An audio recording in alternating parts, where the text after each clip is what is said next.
guess I like to think that I've always had high standards. I have a PhD in chemical engineering.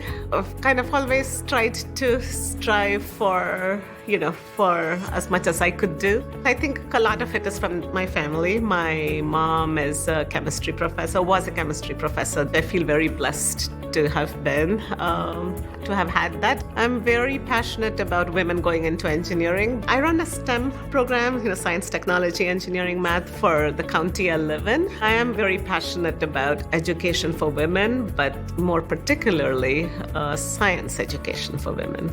In my experience with ExxonMobil, I feel really strongly that we really strive to do the right thing, which is what makes the job also fun. This is a business role for me, but I oversee manufacturing.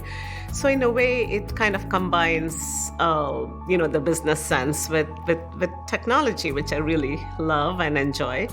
So for me, I sometimes joke that I have the best job in the corporation, which I think I do.